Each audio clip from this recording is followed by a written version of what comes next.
Hey y'all, I'm Shauna. Welcome in or welcome back to the channel and welcome to a new video. Last week, I fell down a bit of a rabbit hole on Plato's Closet. These were mostly videos of employees sorting through items that customers were bringing in, trying to sell, and I was just very fascinated by this. So today, we're going to watch some of these TikToks. We're going to look at some from employees. We're going to look at some from customers, and we're going to chat about them. This isn't necessarily an anti-consumption video.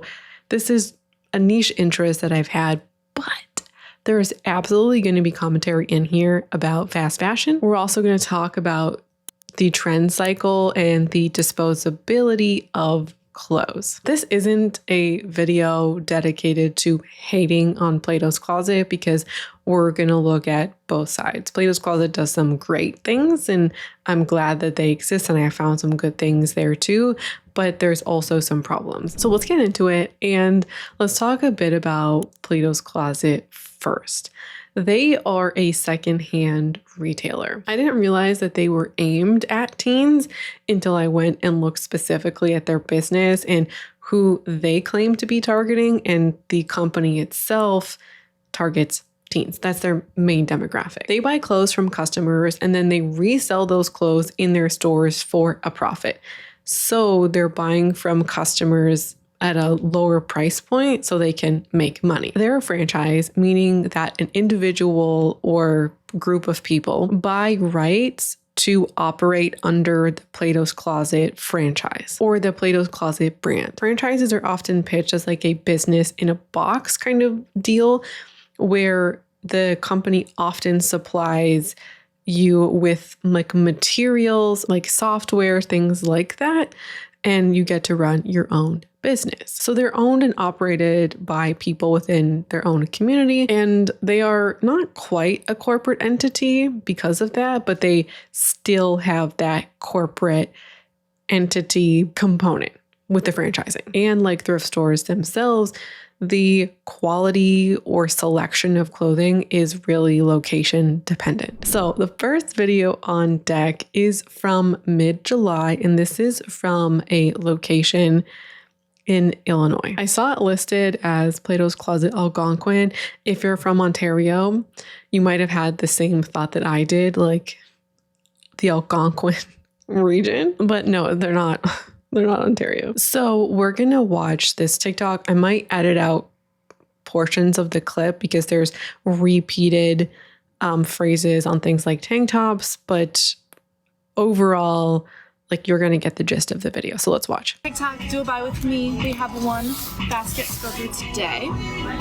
First thing I'm pulling out is a tank top. We are still not taking any tank tops. Next up, we have a pair of shorts from Target brand, and these look good. We'll take these, and we really do need shorts right now. Next up, we have some Addicted little like flare pants. They also fold over. Addicted is one of our top selling brands, and these look good, so we'll take these in today. Next up, we have some Lulu pants. I actually love this material here, and Lulu also sells very well for us. These look good, we'll take these in. Next up, we have a cute little dress. This is adorable. This is from a Tilly's brand. We are being a little bit selective on dresses, but I could totally see this selling, especially for grad or something, so we'll take that in. Next up, another tank, have to pass, but hopefully come August, we will be able to take tank tops again. Usually when that happens, we'll tell the seller to come back when we do take them again, because we would definitely take some of those. Next up, we have a little short sleeve from Lululemon. I actually love this color and this looks good, so we'll take this in. Next up, we have a Lulu athletic tank. Love this color as well. This looks good. All right, next up we have an out from under short sleeve. This looks good, love the ribbing on that. And then we have the iconic out from under short sleeve. We are trying to be a little bit selective on these, but since this is really good condition, we'll take that in. All right, so next up we have a short sleeve from PacSun. We'll take this in. And then we have another short sleeve from Lulu. Really pretty navy color. We'll take that. And then we have this Princess Polly dress. Again, we are trying to be a little bit selective on dresses, but since this is Princess Polly, I think that this one will sell. We'll take that in. Okay, back to business. I am just going to pass on this just because the brand is Billabong. We are trying to like stray away from that and Ron John, so I'm going to pass on that one for that reason. But next up we have a Nirvana t-shirt. This one looks good. The holes are like pre-made, so it's not all ripped up. So this looks good, we'll take that. And then we have some American Eagle joggers here. American Eagle does have a date if you didn't know, so I'm going to look at the date. For reference, we can't take anything that wasn't in the mall from the past 1 to 2 years, and this is from 2022, so I am going to have to pass on these today. And another tank. All right, another tank and another tank. That looks interesting. All right, next up we have some pants from Addicted. These are so cute for like the beach or something. Again, Addicted is one of our top brands. We'll take this in today. And then we have an Addicted hoodie, I believe. If it's not Addicted, okay, yeah. I was gonna say, if it's not, I'd be surprised. This one has little bows on it. I'm just going to check for any wear, and this looks good. We'll take that in today. Next up, we have a little, like, beach long sleeve thing. We really do need fall winter right now. But there is some sanding on the sleeve here, so I am going to have to pass on this one. All right, next up we have a Nike hoodie. Love this color. It's like a mint green. Yeah, was there like no Wi-Fi? Just gonna check for anywhere. We do need fall winter. Nike sells pretty well for us, so we'll take this in today. And then last couple things in this buy. We have a long sleeve from Full Tilt. I believe it's a Tilly's brand. Ugh, could be wrong. But this looks good. Really cute, little off the shoulder. Alright, last clothing item in this buy. We have just a basic long sleeve from Pink Rose. And this one looks good. And then we just have a Michael Kors purse here. This is so classy. Love the gold chain. Just gonna check for anywhere on the inside. And this looks good. We'll take this in today. I will let you know at the end of the video how much she gets. She got $100.17. This is your sign. Come sell. There was an insane amount of tank tops in there. I watched this whole thing a couple of times because I think it is fascinating what Plato's Closet accepts and doesn't. Well, that's going to be the bulk of this section, but also like what are people donating or trying to sell? You know, there was some like a Michael Kors purse just chilling at the bottom. I was initially wondering why this buyer wouldn't take any of the tanks. Like there was dozens of tanks in there, or more than a dozen, I think. And then takes the one Lulu tank. I'm like, what is this? But the person said in the comments that within the store, this person said that the Lululemon tank top would be classified as activewear and it wouldn't go in with the tank tops, which is why she accepted it. I also think it's like, it's kind of weird that they're not taking any tanks in July. Like what? I also kind of wish she said more about the whole Billabong thing. Like, is this just not a brand that sells well for this particular location? Like what's up with the Billabong? What strikes me most about this is the hyper focus on the brand, because I feel like there is a huge focus on the brands themselves. And okay, the thing that strikes me the most is the whole American Eagle segment, but that also has kind of the related points. My local Plato's, they are also very focused on the brands. And I think the more you watch in these selling videos, the more you see that they are very brand focused, looking for specific brands, accepting things because of the brands and not accepting things because of the brands. And this has pros and cons and also makes a level of business sense. If you know that certain brands sell well, why would you not stock them? That just makes sense to me. I feel like if I were running a business, I would want more of the brands that sell well and less of the brands that don't sell well. But brand is not a marker of quality or even a good item. And if we are hyper focusing on brands It kind of feels like that matters more than the item itself. When we're chasing brand names, it can feel like it's the logo that gives an item its value opposed to the item, like the quality or the durability. That's not necessarily a novel statement, because even in the world of collecting, brands affect price point. And brands do affect our perception of things. You can see a bit of my confliction here. It's not as though you're necessarily wrong or right? Like, a lot of Shein is crap. So if they don't take Shein, I'd probably be like, yeah, don't take Shein. But what I'm trying to say is that brand isn't everything. And when brand is queen, when that's the most important thing about the item, it just feels like it's missing a little bit. I guess into my next point is their rule of having things be 1 to 2 years old. And so these things play into each other, right? When the store says your items have to be under 2 years old, it's not actually about the garment itself. It's about whether it lines up with the current trends. The American Eagle pants are both case and point. They're over 2 years old. So that in itself, that's the cutoff. So the perception is that these things couldn't be trendy now. But I see these kinds of cargo style pants everywhere. They're a big style of the moment. So it's an arbitrary rule that cuts off things that are wearable, that are great. And it's a rule that makes sure that the things in their store are trendy and of the moment. If I brought in a pair of American Eagle straight leg jeans, if they're older than 2 years old, would they not take it? The answer, I feel like, might be no, because they have evidence that it's older than 2 years, even if that style is still selling. The 1 to 2 year cutoff, I feel like, ignores that certain items are really meant to be worn long term. Plato's Closet is really trend focused. That's a big takeaway of this video with the brands they accept and their rule. And this is both good and bad, because what this means is that you can buy trendy items secondhand. Not everybody has access to some of these designs or styles or brands firsthand. And so there's a bit of a democratization of trends. And I think also can prove that you can find great secondhand things, even trendy things, secondhand. You don't need to go to the mall brands.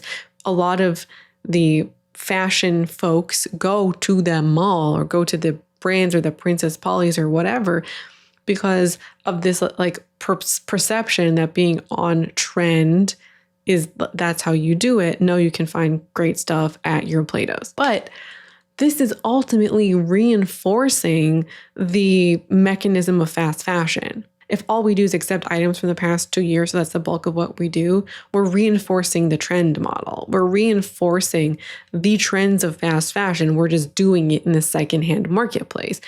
So we're not really changing perceptions about the disposability of clothes. That mindset is still very much alive, thriving, popular, and able to maintain if you're primarily shopping at Plato's. You don't have to, right? You could go in there with the idea of keeping clothes for 5 years or for life.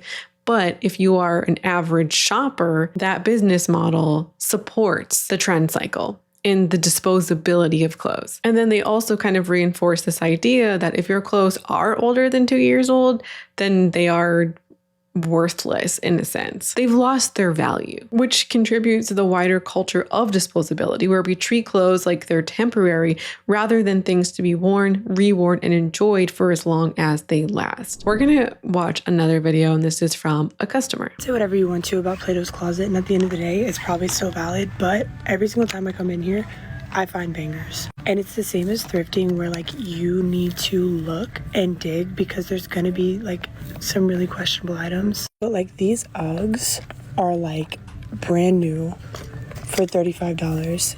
These are $25. This Opoly skirt, God only knows what this would have costed brand new, and it's only $12. There's a ton of Levi's, there's a ton of Princess Polly, there's Lululemon here, there's Windsor, there's Zara. And also, as far as athletic stuff, there is just so much.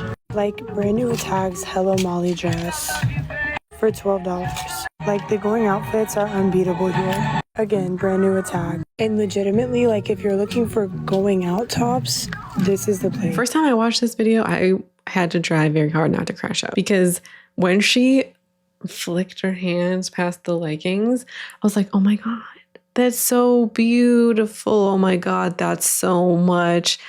Oh my God, this is all of the stuff in the secondhand marketplace. This is flooded with things. I can only imagine what's happening at the thrift store and how much things people are disposing. And the reason why all this stuff is here is because a lot of people treat their clothes as disposable and dispose of bags and bags and bags and bags of clothing every year.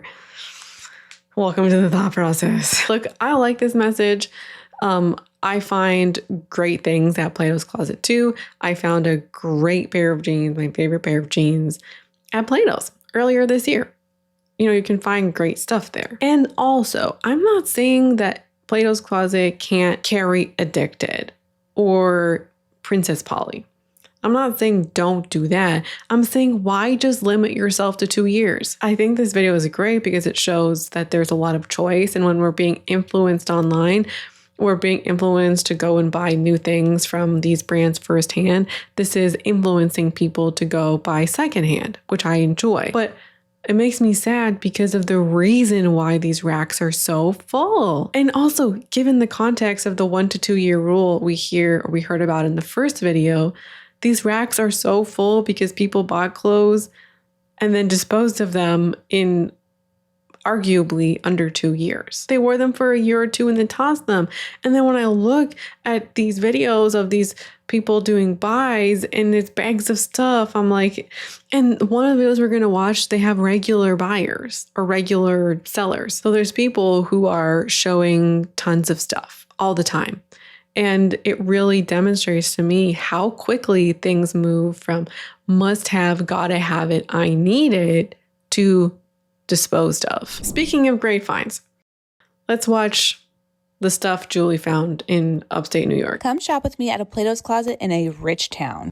Not all Plato's Closets are created equal, and this location in Victor, New York was stacked with so many good secondhand finds. Now, I will admit the pricing was a little high. Let me know what you think of the pricing if you would have bought the items that I did as well. With festival season right upon us, I'm more of a stagecoach kind of girl instead of Coachella. I found the Zach Bryan t-shirt, which I absolutely love the graphic on this, and for $8, you know I grabbed it. I gasped when I saw these kitten heels by Stuart Weitzman. They run for over $400 online, and I definitely picked them up for $25.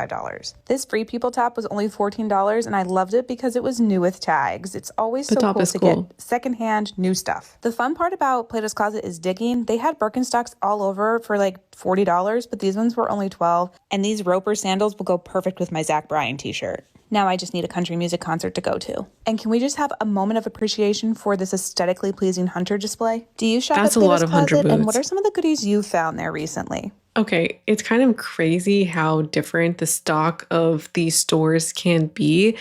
Like a Stuart Weitzman shoe, $450 shoe, just chucked at Plato's Closet. Hunter boots are pretty expensive too. So there's like a good selection. It just kind of makes me think of like, what if you're not living in a rich neighborhood? You'll see this as well in the next video. Plato's Closet says that they are geared towards teens, right? Their content's for teens. Not their content. Their stores are for teens. Maybe I'm out of touch with the teen culture. But like, what teenager is buying the Stuart Weitzman shoes? Maybe, and also, like, some of the stuff is being priced kind of expensive. There's a place in the market for Plato's Closet for sure, but it's also, as far as thrift stores go, like the place you gotta have money to go and buy or to go and shop. Yeah, I'm gonna leave that thought there. We're now gonna look at a video from the Merrillville location, which is, I looked this up and I didn't write it down. I think it's Illinois. And speaking of insane things people bring into Plato's Closet, I'm gonna show you the craziest thing that I've seen. I think it's crazier than the Stuart Weitzman shoes, to be honest. Here at Merrillville Plato's, and we have a buy to go through. It is a 2-bagger and it looks really good, so let's get started. Let's start off with the shoes in this bag. So first thing I'm seeing, and this is very exciting. Who has Versace to just throw around? Is it gonna be shoes? It's slippers. Oh my gosh, these are so cool. Yeah, those are so cool. Oh my gosh. Normally don't take sleepwear, or I'm sorry, we normally don't take slippers, but Obviously, I'm going to take them. They are authentic as well. Then we have a pair of Uggs here, and ooh, these are good too. These are so cute. These were my size. I'd be snatching these up, but they are a size 6. They are so cute. I love that style. It's just a little bit more elevated than like your typical Ugg slip-on. So we're definitely gonna take these in. Then we have another pair of Uggs, it looks like, and these ones are a little bit of a different style. They are literally brand new though. I'm not gonna make these much because the style typically sits when we take these in, but I'm still gonna take them in nonetheless. We are looking for boots now for back to school time, which is crazy to think about because it is the beginning of July, but can never be too early. Then we have a pair of Air Maxes here, same thing, barely worn, super cute. These are size 7.5. Gonna take these in as well. That was the first bag, really fast. We are on to the second one already. We have another pair of shoes, it looks like, in here. These ones are Michael Kors. Another pair of boots, honestly a little bit more mature, but if I put them at the right price point, I think that they will sell. So I am gonna go ahead and take them in today. I think that they're super fun. And then it looks like we have a bunch of purses. So this is the first one out, Michael Kors. It is a darker brown color, super cute. We get these in quite a bit. They're a very common style that we see. We have another one in like a gold color. Same thing, gonna go ahead and take that one in. A maroon color, if you didn't look. Okay, so I'm pausing the video here. My camera died and I just kind of played out the rest of the clip. But I came back. Let's guess how much this person got, because I did not watch the end amount specifically. Now they need to make money on this stuff. I don't know how much some of these things cost.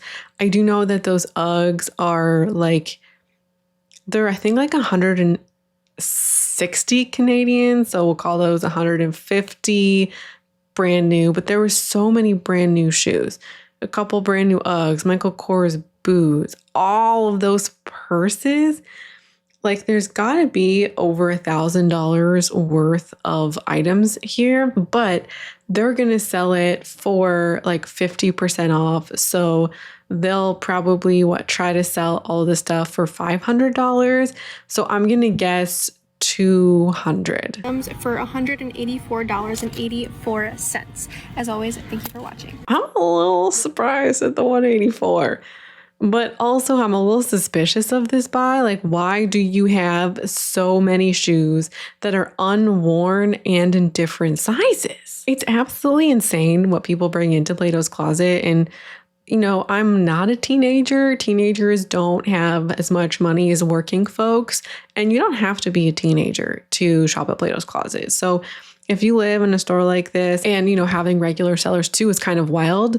It's good for the company and good for the buyers, I guess, if you regularly bring in nice stuff. But the people who make the money at Plato's are the people who are bringing in the nice stuff, like the Michael Kors and the Lululemon and the Nike. That stuff kind of seems to be the stuff that really sells the best. Oh, lots of Aritzia as well. But it's kind of crazy that you're in a store so much selling stuff that they recognize you. Like, are you that rich and you get to shop that often? Or are you, I don't know, doing other things? I don't know, man. I do find these videos satisfying in the sense that I get to see what other people are bringing in, and it kind of feels like shopping to me.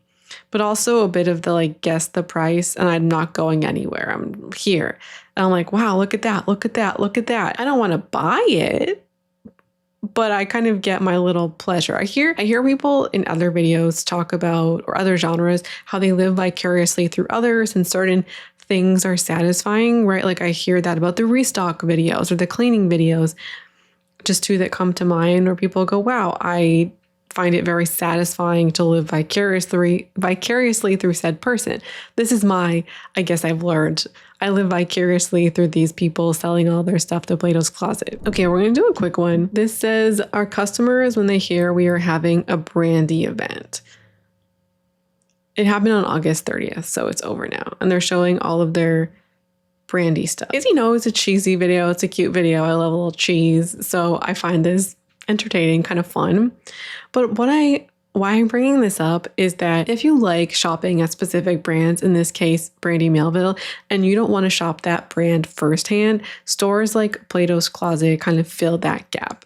I learned this year about the gross practices of Brandy Melville, their whole one size thing. Like, I genuinely cannot believe that a brand is still around that offers one sizing. Like, how is that a thing? And people are defending. I almost like did a Brandy Melville video, but I backed off of it. And I just like couldn't believe how many people were defending it. Like, give the skinny girls a place to shop. How are we defending this brand? Like, you can offer a double extra small as well as a double extra large. Anyway, I'm kind of getting off track here. If there's a brand that you like, you can shop them secondhand and you're not supporting that brand and giving that brand their dollars directly. We're now going to watch a video of an employee pricing an item or pricing items. So they have a stack of clothes that they're entering into the system to give the potential seller a quote, and they're going to tell you how they're pricing things. It was very eye-opening to me, and I think you might appreciate this too if you're just a nosy little shit like me. Enter a buy with me at Plato's Closet. Let's see how much this customer gets. We only passed on one item. She had a ton of good stuff. Starting off, we have just a plain gray Skims hoodie. Our computer priced it at $35 and we're giving the customer $14. It's like a Lululemon BBL jacket. Our system priced it at $45, a little bit lower just because of some filling in the armpits, and the customer is getting $18. This is just a neon yellow Nike sweatshirt, so it's going to get a price a little bit lower because of the color. Our system priced it at $20 and the customer is getting $6. This is a lavender Nike sweatshirt, so this one will get priced a little bit higher. Looks like it's $30 and the customer is getting $9. For these American Eagle cargo pants, our system priced them at $14 and the customer is getting $4.90. This is another Nike hoodie, but gray. I know. Well, you're gonna have our system put it as $30 and the customer is getting $9. This sweatshirt, also Nike middle swoosh. Because of the red, our system's putting it at $25 and the customer is getting $7.50. For this urban short sleeve, let's see. System prices it at $16 and the customer is getting Why is this $16 t-shirt? This comfort hoodie, our system put it at $25 and the customer is getting $7.50. For these Nikes, our system priced them at $50 and the customer is getting $20 even. For all 10 items, the customer is getting $101.98. Some of this was kind of surprising to me specifically, given that the Nikes, the sweaters, they're going to sell it for $30 and they're going to give the customer $9.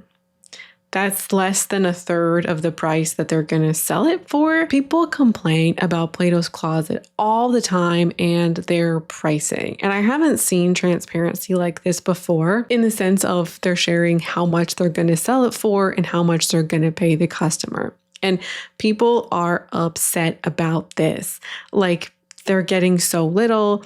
And I kind of like, I get it. If we're going to sell a sweater for $30, why is the customer not even going to get a $10 from this? Like, I get that you can't always pay 50% of the price, but like, to give somebody a third, less than a third of the overall price, it is surprising to me. The price of the stuff, what they're selling for, is also, again, it's kind of premium thrift store pricing. Like a $30, the sneakers are $50, selling sneakers for $50. It's a lot of money. It is surprising to me that those sneakers are going to be priced at $50 for a secondhand store. And this also makes me uncomfortable, or I guess what I think about is people bring their higher quality items to Plato's. So the thrift store is getting less of these high quality items, and the thrift store, like a traditional thrift store, is more accessible. So people who require a thrift store in order to buy clothing, I feel like less of the good stuff, if you will, is going to the thrift store. And then these stores, I think, can be very inaccessible to those who only have the financial ability to shop at the thrift store. Like a $30 hoodie is expensive to me for this kind of capacity. Anyway, a lot of people are upset at the pricing. Somebody said, I would cry if you offered me $7.50 for a $60 sweater. I think this upsets people when they see how much the item is being marked up to. So if they're going to sell it at 30, right there, they might expect, if they're just getting the offer, you know, if you've ever brought into Plato's, they'll say, hey, we'll take these amount of items and we're going to give you this amount of money. At that point, you don't know what the item is going to be sold for. And then hearing how much it's going to be sold for upsets people. But people also have their own experiences at Plato's that kind of rubs people the wrong way. So I'll show you some examples. In this video, one Plato's is attempting to sell a tank top for $10. There's a stain on it as well. And the tank top's tag is $7.99. So they're trying to sell the tank top for more than its actual retail value. So if they want to stick to their 50 to 75% off rule, if this is $8, then they should sell it for a maximum of $4.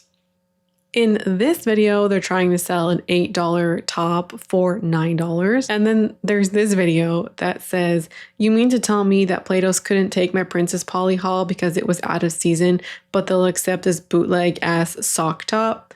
This sock top does appear to be handmade. And then there's this video of somebody who's upset at their offer. We're gonna watch it now. I'm sharing this because I think a lot of people have had an experience kind of similar to her, and being very frustrated with how much they're offered. Today we are playing a fun little game called How Much is Plato's Closet Gonna Scam Me Today? Let's see how much they're gonna give me because I have a feeling it's gonna be like nothing, even though this bag is worth like $500. For reference, I literally have brand new, never used perfumes in here. Clothes from both Princess Polly and White Fox with tags still on them. Candles that are almost $100. Really nice, expensive lotion. And there's more stuff in there too, but that's just a brief overview. So let's see how bad I get scammed.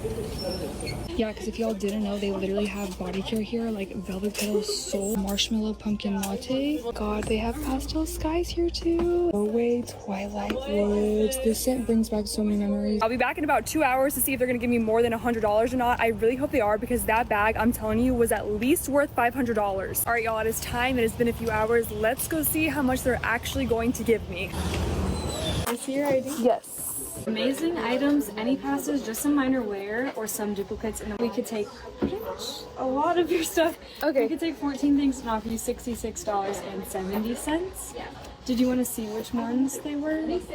Yeah. Bro, they offered me $66. That is just disrespectful. I brought in like 3 full-size bottles of perfume that have not been used that are almost $200 and a brand new clothes that had tagged.